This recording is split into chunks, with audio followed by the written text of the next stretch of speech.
Olá, querida turma do sexto ano da Escola Cristã Eduardo Miller, professor Rodrigo, desta vez com a videoaula de estudos amazônicos. Essa videoaula tem o objetivo de revisar os dois materiais didáticos que eu disponibilizei ao longo desse período que estamos tendo nossas aulas de forma virtual. Esse material, Povos Originários da Amazônia, chegou a ser entregue em mãos para vocês. Ele foi cobrado na primeira avaliação. Nós vamos retomar alguns dos pontos deles, porque os povos originários da Amazônia ainda são nosso objeto de estudo atualmente na segunda avaliação. Então, o que é necessário que a gente refresque a memória para a segunda avaliação? Primeiro de tudo, o material vem trazendo a afirmação: pesquisadores notaram a existência de sítios. Que sítios são esses? Aquele sítio que a gente vai no campo, que a gente sobe na árvore, brinca com os animais? Não. São sítios arqueológicos, que têm mais de 2 quilômetros de extensão em diferentes pontos do rio Amazonas. Então, essa frase está me dando duas informações, que foram os arqueólogos que escavaram nos sítios arqueológicos e notaram a existência de muitos locais de povoamento ao longo de um rio. Qual é esse rio? O rio Amazonas, o maior rio da região amazônica. Então, essa afirmação está dizendo que os pesquisadores, os arqueólogos, encontraram diferentes aldeias de povos originários da Amazônia ao longo desse rio. Esses sítios arqueológicos indicam que desde 1000 anos antes de Cristo até o ano em que os europeus chegaram à Amazônia, ano de 1500 depois de Cristo, havia numerosos grupos indígenas estabelecidos ao longo do rio. Então, os sítios arqueológicos, eles forneceram a informação de que a ocupação dos povos originários na Amazônia remonta desde 1000 anos antes de Cristo, pelo menos. É possível que seja menos? Sim. É possível que seja mais? Sim. Então, talvez até antes de 1000 anos antes de Cristo, mais lá atrás, exista ocupação na Amazônia pelos povos originários, ok? Mas se cair na prova de vocês, vocês vão dizer lá que, pelo menos desde 1000 anos antes de Cristo, que existem evidências, provas, vestígios de que os povos originários ocuparam a Amazônia. Vamos lá, essa imagem aqui, ela traz o recorte aqui do rio, esse traço aqui é o rio, e quando chega nessas formas aqui, é um sítio arqueológico onde existiu um povo originário da Amazônia, ou seja, povos indígenas habitando aqui bem à margem do rio. Vocês percebem que é bem pertinho do curso do rio que estão situados esses povos indígenas. Aqui já é na Amazônia, quase já na Colômbia, os Omagua, não é? Então, sugere, essa imagem me diz que esses povos indígenas, eles habitaram ao longo do curso do rio. Eles habitaram à margem do rio. Por quê? Porque eles precisavam de terras férteis, terras molhadas, para poder cultivar os seus alimentos. Aí eu já estou dando várias informações. Aqui eu estou dizendo que os grupos indígenas, como os Omagua no Alto Amazonas e os Iruri do Baixo Madeira, eram organizados, ou seja, eles tinham uma organização própria, eles não viviam numa ausência de lei, ausência de governo, como chama, né? Eles tinham uma organização. Uma economia diversificada, ou seja, eles não viviam somente da caça, da pesca e da coleta. Se na prova de vocês perguntar se eles eram desorganizados, se eles só viviam de caça e pesca, de coleta de frutos que a natureza dava, vocês vão dizer que é falso, não é verdade. Eles tinham sim economia diversificada, eles coletavam, eles plantavam, eles caçavam, eles pescavam, eles trocavam, como a gente vai ver. E, ao que tudo indica, esses estudos mais recentes, alguns obedeciam ao líder principal, ou seja, existia sim um chefe para essa organização desses povos indígenas. A cerâmica é muito importante para estudar os povos indígenas, porque essa cerâmica que está mostrada aqui, ela traz muita informação para eu saber o cotidiano desses povos indígenas. Então, Importantes dados culturais podem ser afirmados a partir do estudo da cerâmica. Observando a cerâmica, eu consigo entender como esses povos eles se organizavam.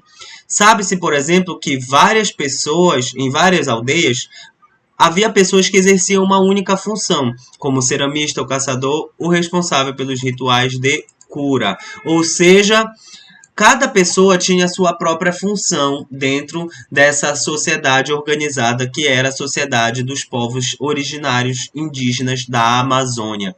Então, se existia pessoas especializadas em caçar, pessoas especializadas em coletar os frutos, como a castanha do Pará, existia pessoas somente para plantar a mandioca, se fosse o caso. Existia uma pessoa especializada em fazer os rituais daquele povo. Então, não era uma desorganização, tá bom? Esses povos também plantaram, desenvolveram a agricultura, armazenavam os alimentos que eles plantavam, aprenderam a domesticar animais para comer e para utilizar a força do animal, e também tinham sistemas de defesa. Defesa, qual é a forma de defender, proteger o território? A guerra. A guerra era muito importante para a manutenção de alguns grupos. E o material traz aqui, inclusive foi uma questão da prova da primeira avaliação de vocês, sobre os Tupinambá, que eles faziam muitos prisioneiros. A guerra era muito importante para eles fazerem prisioneiros. Aqui trago uma imagem, não é, de uma ponta de lança, importante achado arqueológico para entender como era a guerra.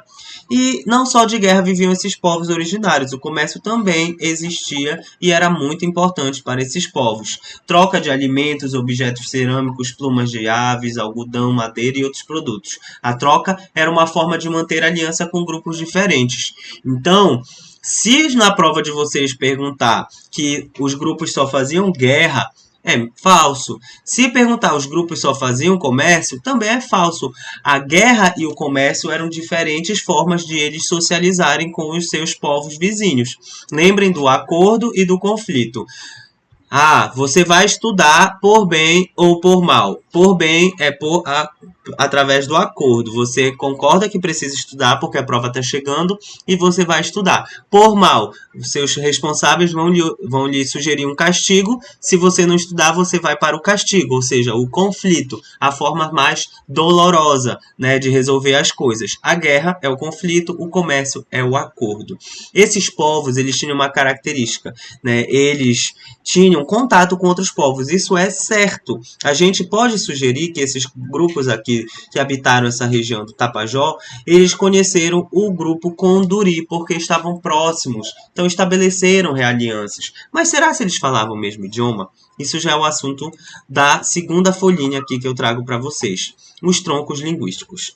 Os povos que falavam línguas originadas do tronco tupi eram culturalmente muito diferentes dos povos que falavam línguas originadas do tronco macro-G. Parece grego, não é? Mas eu vou desmistificar aqui para vocês. Troncos linguísticos, nada mais nada são, reparem nessa imagem aqui. Esse aqui é um tronco linguístico. Essa imagem do tronco linguístico é didática, é só para sugerir que um tronco, ele habita, tá bom? Ele abriga outras línguas, línguas que têm certas semelhanças. Somente línguas, idiomas que são semelhantes podem ser agrupados em um tronco linguístico. Vou dar um exemplo. Vocês já escutaram alguma canção em espanhol? Se sim, vocês vão perceber que o espanhol é muito parecido com o português. Vocês já escutaram alguma canção em italiano? Se escutaram ou não escutaram, vão ver que o italiano também se parece muito com o português. Isso porque esses três idiomas estão no mesmo tronco linguístico, ou seja, eles têm tantas semelhanças e algumas diferenças que eles podem ser agrupados em um mesmo tronco linguístico, que é o tronco latino. Isso funciona também para os povos indígenas da Amazônia. Os povos indígenas da Amazônia falavam idiomas diferentes, sim. De um canto para o outro já tinham um idioma diferente, não é?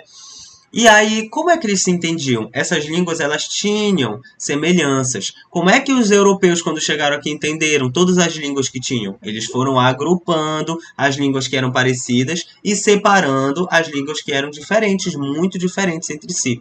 Vou dar outro exemplo. Vocês já escutaram canções em inglês? Claro, com certeza. Canções em inglês são muito diferentes de canções em português, não é mesmo? Então, o português, ele não é do mesmo tronco linguístico do inglês. Agora, se vocês escutarem uma música em alemão, vocês vão perceber que o alemão é muito parecido com o inglês, porque eles estão no mesmo tronco linguístico, o tronco anglo-saxão. Então, para que agrupar línguas em troncos linguísticos?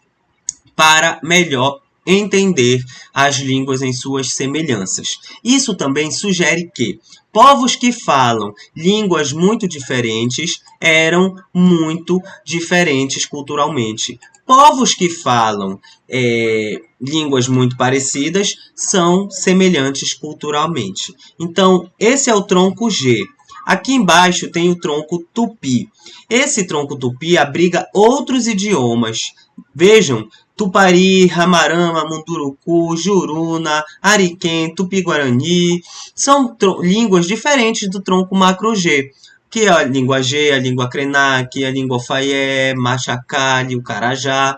Então quer dizer que os povos que falavam línguas do tronco tupi eram culturalmente muito diferentes dos povos que falavam línguas originadas do tronco macro G. Então, se eu tenho dois troncos linguísticos, eu tenho línguas muito diferentes abrigadas nesses troncos. Logo, se a língua, se o idioma é diferente, os costumes também vão ser. Esses povos tinham hábitos diferentes. Eles se organizavam no espaço de forma diversa, ou seja, habitavam de formas diferentes, tinham costumes diferentes. Então, gente, se eu tenho povos que falam línguas muito parecidas, sugere-se que eles sejam semelhantes em seus costumes. Se eu tenho povos que falam línguas muito diferentes, inclusive são de troncos linguísticos diferentes, sugere-se que eles tenham costumes também muito diferentes. A diversidade linguística se explica em razão do grande número de povos diferentes que há séculos habitaram a região. Povos diferentes deram origem a culturas diferentes. Grifem essa parte aí no material de vocês. E a língua, você sabe, faz parte da cultura. Então, estudar sobre as línguas indígenas é também estudar sobre a cultura desses povos, a sua história, a sua distribuição geográfica, como eles organizavam-se a ocupar o espaço, e como esses povos interpretavam o mundo em que viviam, como eles entendiam-se, como eles explicavam as coisas que aconteciam com eles. Então, gente, para que estuda os troncos linguísticos? É uma questão de prova muito, muito possível de cair na prova de vocês. Para que a gente também entenda como esses povos viviam, como eram os costumes, como era que eles se organizavam. A variação entre as línguas pode indicar que os povos passaram por experiências distintas para obter alimento, garantir defesa ou mesmo sugerir que houve trocas entre eles. Olha, muito interessante isso, gente. Se os idiomas são parecidos, é muito mais fácil os pesquisadores entenderem que existiu possivelmente contato entre esses povos. Se, por exemplo, o português e o espanhol são muito parecidos, são. Será que eles não tiveram contato? Claro que tiveram contato. Portugal e Espanha são países vizinhos. Agora, o português é muito parecido com o chinês?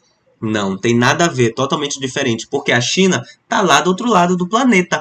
Não é mesmo? Então, gente, é isso que o tronco linguístico, o estudo do tronco linguístico pode nos fazer perceber. E a gente está aplicando isso especificamente para a Amazônia. Mas só existe tronco linguístico na Amazônia? Não, claro que não. Qualquer idioma, ele está pertencente a um tronco linguístico. É uma forma de agrupar os idiomas que são falados aí mundo afora. Então, idiomas parecidos quer dizer que os povos podem ter costumes parecidos. É certeza que eles tiveram? Não. Mas isso sugere. Como há muitos desses povos já não existem mais, eu só posso imaginar que existiram, eu só posso supor, fazer hipóteses, não é? Agora, se eles têm muitos costumes diferentes, inclusive a língua, eu posso ter certeza que eles nunca se encontraram, esses povos. E é por isso que eles estão agrupados em troncos linguísticos diferentes. Eu espero que essa revisão tenha ajudado vocês a terem uma melhor capacidade de responder as questões na prova. São essas duas únicas folhinhas, tá? Que estão disponíveis aqui no aplicativo Clipe Escola. Na mesma postagem que eu estou postando essa videoaula, eu vou colocar de novo essas folhinhas para que vocês tenham acesso. E gabaritem a prova de vocês. Tá bom? A prova vem com 10 questões. São questões simples, pois esse material tá bem explicadinho, tá? Tenho certeza que vão conseguir responder com facilidade. Então, vou ficando por aqui. Boa prova para vocês. Até a próxima.